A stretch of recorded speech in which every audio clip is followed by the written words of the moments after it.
What's up, everybody? Welcome back to another episode of Ben on Sports. And as you can tell by the screen you're looking at right now, it is another NASCAR episode. Don't worry if you're not a NASCAR fan. Well, A, you should be, but B, there's not a whole lot for me to talk about. It's hard to do NBA and NHL weekly, but NASCAR I might do weekly and then add other episodes when stuff is appropriate. But I digress. We have another NASCAR episode. We're just going to kind of review last week, look at the preview this week. Similar to the weekly NFL predictions video, we're kind of doing the same thing I'm kind of doing the same thing with NASCAR. I hope you guys enjoy. So without further ado, let's get into it. Storylines from week one. I have 8. The first and foremost one that I think is the most important to talk about: can Briscoe's 100 point and 10 playoff point penalty with a pretty large fine there for JGR, and James Small suspended for 4 races. James Smalls is pretty good crew chief, knows what he's doing. Pretty inventive with the tablets on pit road. I don't know if that was Smalls or a JGR thing, but anytime you don't have your crew chief, especially for a new team, that was their first points race together, was the Daytona 500, a new team trying to figure it out. Crew chief already gone, and Briscoe went from 10th in points after a solid 4th place finish in the Daytona 500 all the way back to negative points and sitting in 39th, last out of all of the points eligible cars after Daytona. Pretty awful penalty in that respect, and then minus 10 playoff points. So even if he does make the playoffs, he could be looking at, because of his negative playoff points, he could be in the hole to start rounds. As in, when they reset the points to 2,000, everybody should have at least 2,001, and he could, in theory, have 1,997 because he only gets 7 playoff points. I digress. It's a massive penalty for a brand new team that's trying to figure out each other, figure out how to work together. Definitely interesting to keep an eye on. Can they recover? This massive of a points penalty is hard to dig out of. It is something that takes all season to dig out of, and some people never actually dig out of it. Definitely be interesting to watch here for one of NASCAR's major teams, and it seemed, anytime you modify those single source parts, you're going to get hit with a heavy fine. JGR is going to is protesting, right?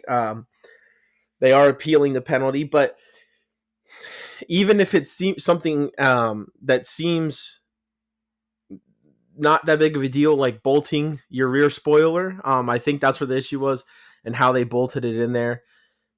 Can't do it in NASCAR. Very strict on the penalties, and I think that largely is a good thing, even if something doesn't appear to be that big of a deal. Moving on, can William Byron finally make a championship run? He's made the championship 4. He's had the last 2 years have been the best 2 seasons of his career. 1 year winning 6 races, last year winning 3 races. Still moving on, right? He's made the championship run. He has 2 teammates that have won championships, Elliott in 2020 and Larson in 2021. Can he finally make that championship run? It definitely seems like he's getting better every year. He's getting better at different kinds of tracks, and he's with NASCAR's best team. Is this finally the year he's going to make the championship run with his second Daytona 500? Is there a surprise winner this week? On these drafting tracks, it's not too rare to have a surprise winner. I don't think William Byron was a surprise winner, but these drafting tracks, if there's places wackiness can happen, it's this. And even if Atlanta isn't like Talladega or Daytona, wackiness can and will still ensue, and I imagine we'll still see some big wrecks. Atlanta is more unique from those other drafting tracks. You sometimes see them get strung out a little bit more, and they do have a little bit more space in between cars. But is there going to be a surprise playoff, a surprise winner that makes the playoffs and throws a monkey wrench into all the other teams' plans early in the season? I will be interested to find out. Definitely a possibility. Another big story, Denny Hamlin with his Actions Detrimental podcast. I definitely think it's an interesting watch, especially when Denny Hamlin gets on his rants as he opens this episode of the 15-20 minute rant.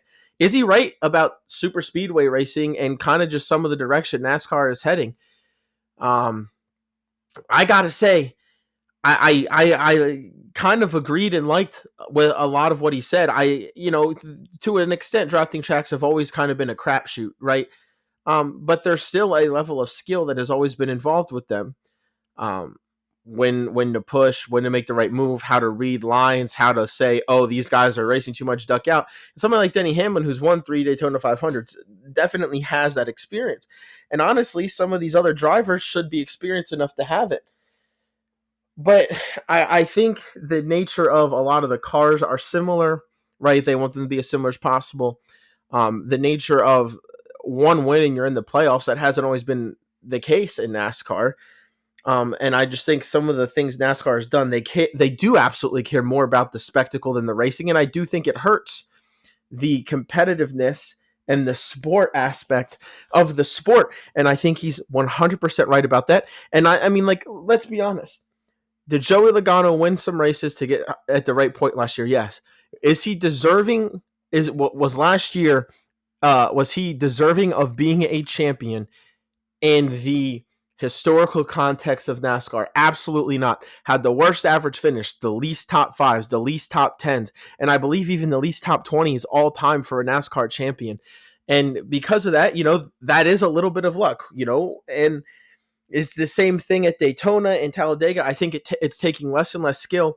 It's always been, if somebody makes a stupid decision like Logano or Stenhouse, who are two frequent poor decision makers, or Cole Custer on the last lap, it has been that way on draft tracks, where one person makes a bad decision, it screws everything up. But I do think Denny Hamlin is a lot about what he says, and I do want to see more in the driver's hands. And I agree. Let's run it up plus 200 miles an hour. Clearly, the speed is not the issue with cars flipping, because they keep taking speed out and cars keep flipping. I am not an engineer. I do have a couple friends that are engineers. Not that gives me any authority to talk about what I'm about to talk about, but I do think there is some merit to the idea of maybe some of the cars are getting flipped because of, the underbody of the car is essentially flat and catches air so easily, because they're not just flipping on super speedway tracks. We've seen flips and cars catch air on non-super speedway tracks. Keep that in mind. I definitely think that NASCAR needs to change some things, and I think the drivers have some very good suggestions, especially some of the more experienced ones. And I think and eventually somebody is going to get hurt, and that's when the conversation is going to be had. But you want to fix it before it gets to that point. And I don't know. I definitely think Denny Hamlin is on to something. Bring the speed back up. Bring it back into the driver's hands, and don't have those guys be 3 wide, bumper to bumper, 10 deep. Leave it into the driver's hands, and I guarantee you some of this stuff gets cut out, and it goes back to the old form of super speedway racing we all love. I'll leave it at that. Denny Hamlin says it a lot better than I do. This is just a big question I've been seeing asked a lot in NASCAR media, and I think he's pretty spot on with a lot of what he says. Do the drivers learn from last week's misfortune? So this kind of goes with the last point. So many guys were racing so hard early or too early. Like, at what point do the drivers say, I've had enough of this? Every 90% of the cars get involved in a wreck in some way every single time we go to a drafting track. And part of it is on the drivers. The drivers have to be like, listen, we need to be smarter about this. We can't keep taking each other out. I'm interested to see if that happens. I doubt it. You're still going to have Logano making a dumb move 3 wide with 12 laps left, or whatever it was, 14 laps left, and Stenhouse making the even dumber decision of trying to block a move that probably doesn't even get Logano anywhere, right? Like, stuff like that. You have to live to see the end of the race to win the end of the race on these drafting tracks. Last February at Atlanta, the field did that, and it led to, most of the race the field did that. They didn't have a big wreck at the end, and it led to one of the most phenomenal, arguably the most phenomenal finish in the history of NASCAR. Can an open driver threaten to win? There another week, 3 more open drivers, LaJoy, Yaley, and BJ McLeod. I'll be interested to see if any of them can threaten to win. It doesn't really hurt the playoff picture too much if any of them wins, because they're all part-time teams. Granted, maybe you win and they try and go and qualify for all the races, right? But can an open driver threaten a win? Corey LaJoie, I think, is the best opportunity at it this week. He ran up front. He has experience. Almost won Atlanta a couple years ago when Chase Elliott blocked him and put him into the wall so he could win his first race at Atlanta. I'll be interested to see what if the 3 open cars do anything, because that could really mess things up, or maybe it doesn't mess it up at all and it just takes a more chaotic winner out of the picture.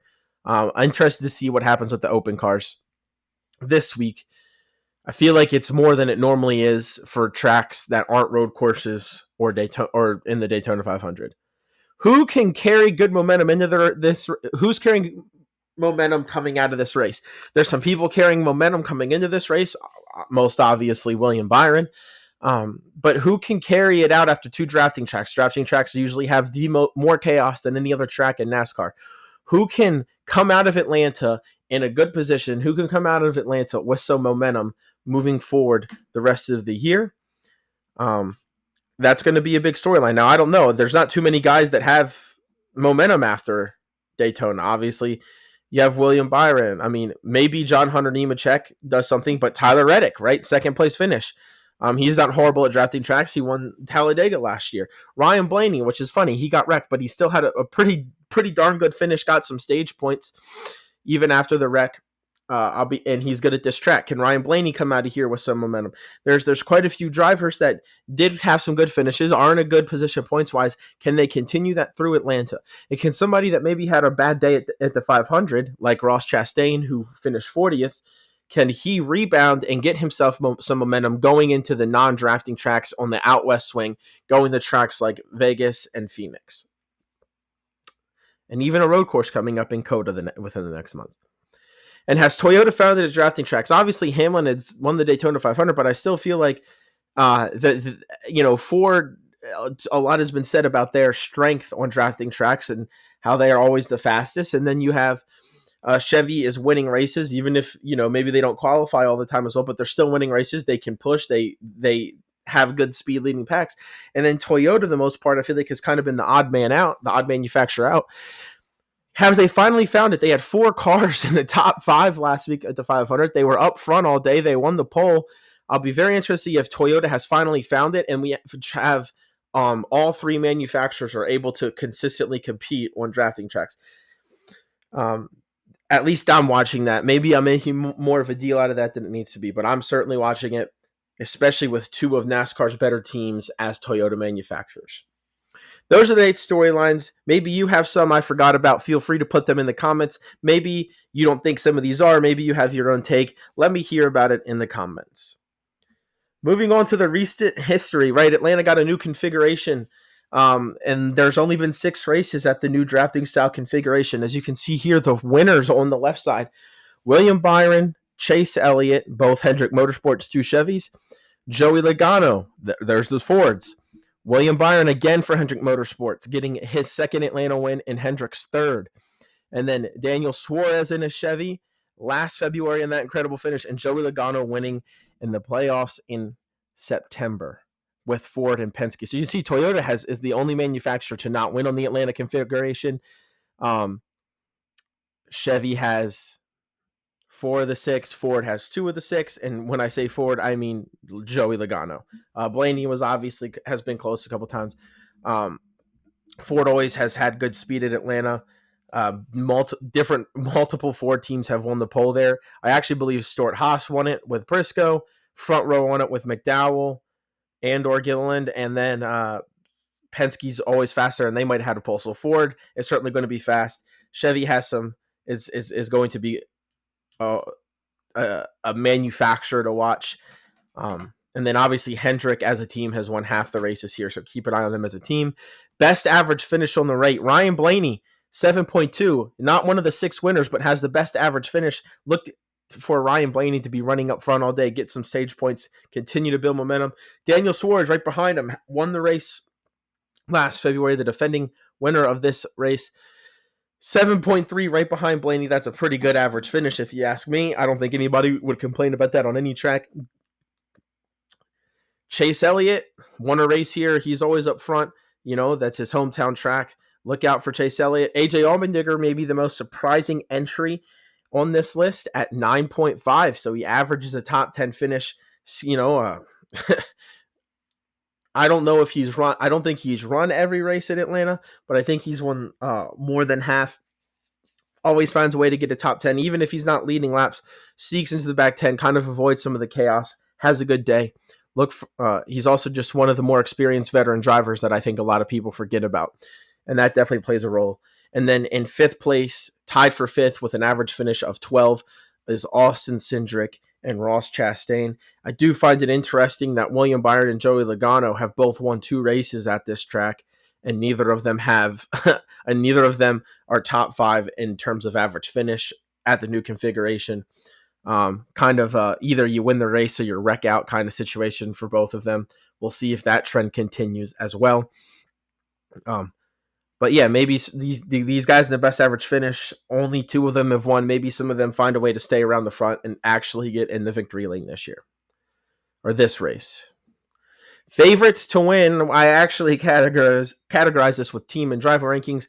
Hendrick Motorsports has 3 of the 6 wins there. Byron's really good on drafting tracks. Elliott knows what he's doing on drafting tracks, and I don't think Bowman gets enough love as a good draft for his ability and skill on drafting tracks either. Team Penske, they're always good on draft tracks. They might be the most consistently fast team on drafting tracks.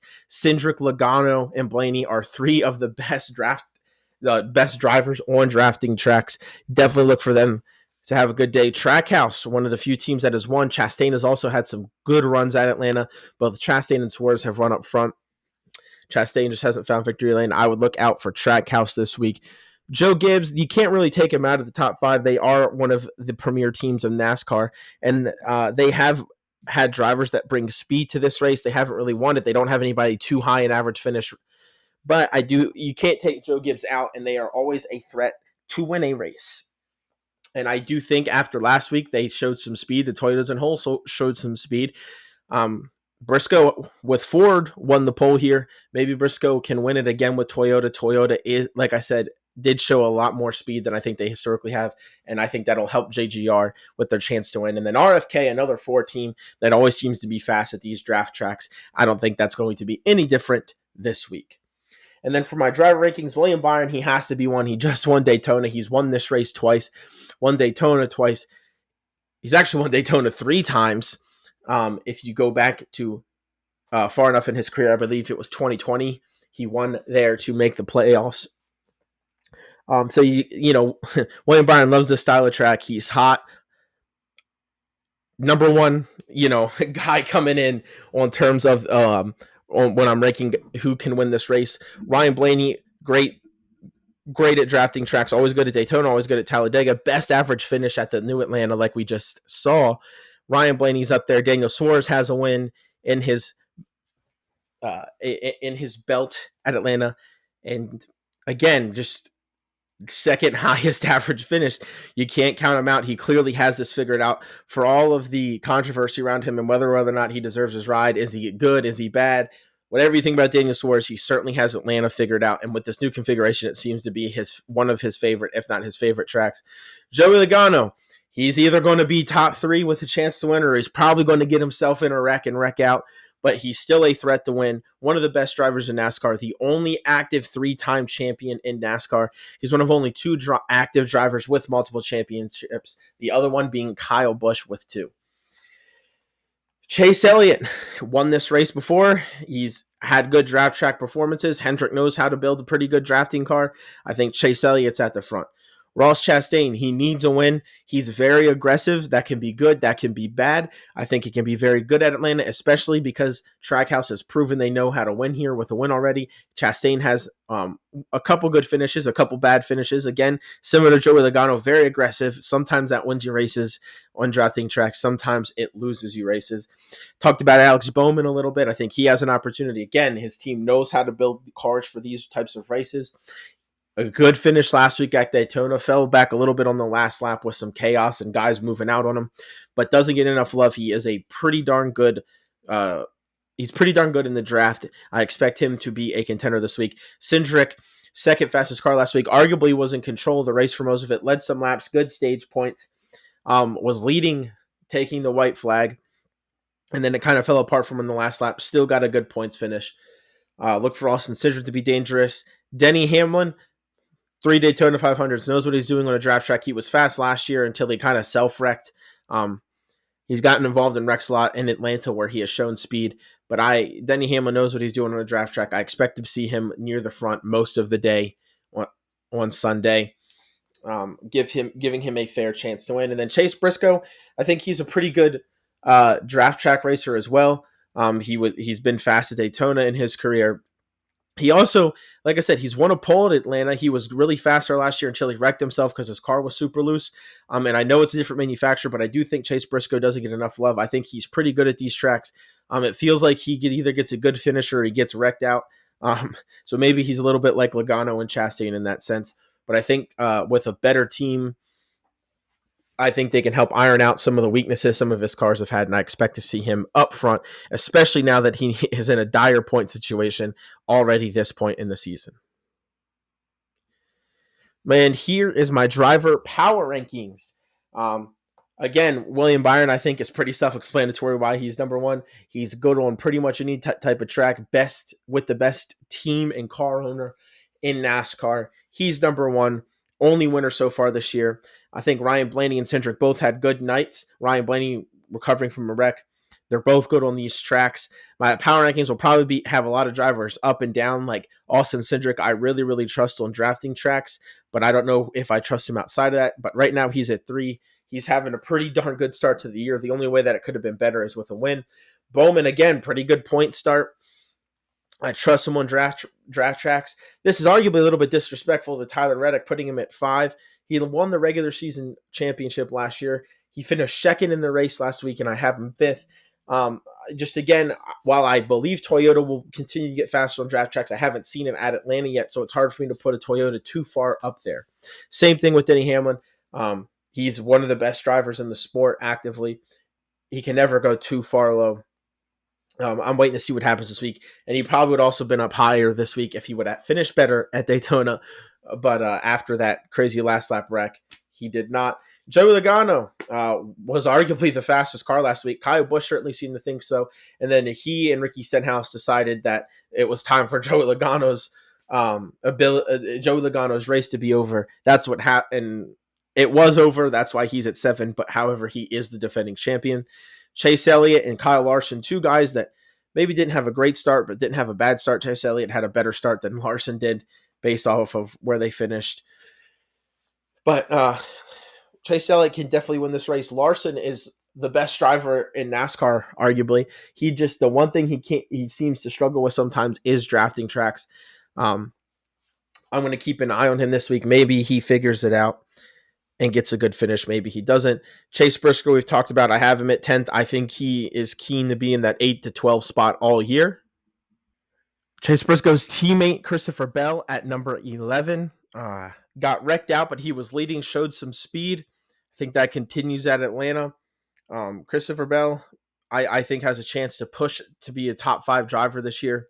We'll see if it actually happens, but I think Christopher Bell has a lot of talent. Got caught up in a wreck that wasn't his fault, leading a line. Let's see if he can reverse his momentum and get back into the top 10 of the power rankings. Chris Buescher, a fine an okay finish. I think Buescher's a good driver. I think he's in a position. He's in a good position for him, and I think RFK could bring some fast cars, and Buescher can start making leeway towards the top 10 in points. He's another driver that I kind of have in that Chase Briscoe category, that 8 to 12. Let's see what happens. Daniel Suarez, not a guy that got a top 5 finish last week. Didn't have a horrible week. Didn't have a great week. Again, a lot of guys got involved in wrecks, so sometimes just avoiding them or just finding a way to continue racing is the best thing you can do. But Atlanta's arguably his best track, and I expect it to continue to be good this week. So I gave him a little bit of a bump. Bubba Wallace is a good driver on drafting tracks. I can expect him to continue to do so as well. He's kind of staying in that mid-range, that playoff cutoff range. Ross Chastain, after a rough week last week, I have him falling a little bit to number 15. Good week this week. I think he'll be on the rise, especially because I trust Ross Chastain more than some of the people in front of him when the series goes to the 1.5 mile tracks and road courses that are coming up. But for now, he's 15 after that bad Daytona finish. Brad Keselowski didn't have a great Daytona 500. Just like Chris Buescher, I think RFK, one of the two best Ford teams. Ford brings it on these tracks. I think Brad Keselowski could have a pretty good car, capable of winning, definitely capable of getting points. Ty Gibbs, the last of the JGR cars, not a lot to say about him. I think he's still waiting for that breakout season. He's still waiting for that win. Maybe it comes this year, but until it does, he's going to be in a guy that can point his way into the playoffs with a good team, but maybe not make too much of a run. He has been finding some success at tracks where he's running up front. Can he finally get into victory lane is the question. Kyle Busch, running up front a lot of the 500, ran up front at Atlanta last year, almost won the race, was one of the 3 cars there in that photo finish. I think he could be a dark horse candidate to win this race. In fact, I kind of like him as a dark horse candidate. Maybe somebody you can find some good odds for. Not that I'm telling you to gamble, but if you did, but I'm not telling you to do that. I don't know what I'm talking about. I always say that, but I like to think I do. But Kyle Busch, any dark horse candidate to win this race. He's been running up front a lot with RCR at these drafting tracks. I would expect him to try and find a way to do the same this week. Eric Jones, and right outside the top 10 last week, he had 2 teammates in the top 5. I think he's had a fine week last week, ran up front a little bit. And maybe let's see if Legacy Motor Club continues to have speed as that third tier 1 Toyota team. And if so, I think Eric Jones could be a sleeper to make the playoffs. He's shown he has talent. He's won different kinds of tracks, has experience at different kinds of tracks. Maybe he's a dark horse candidate if Legacy Motor Club continues to find speed. Then Michael McDowell, number 20, with a new team this year. He had a decent finish. Not great, not bad. He's a good drafter, a good drafting car. He has been in his career with Front Row. I think that experience is going to help him now aspire. And he's won a pole at this track before. I think he knows how to race decently well. So for that reason, I'm putting him in at number 20. Thank you, everybody, for coming out. Please like, comment, and subscribe. Anything you feel on NASCAR, anything I talked about in this episode, please put in the comments. Let me know. I try and reach out and respond. Go follow me on X. And again, like, comment, and subscribe. Those are the best things you can do to support creators. I love to see comments. I love to see people like. I love to see more subscribers. And if you are subscribed, make sure I should see all of my subscribers watching and giving me likes. Not that happens for everybody, but let's see if the audience can get the like count up on this video. Again, I appreciate everybody taking time out of their lives and out of their weeks to listen. I appreciate it a lot. Come follow me on X if you want to. Peace out.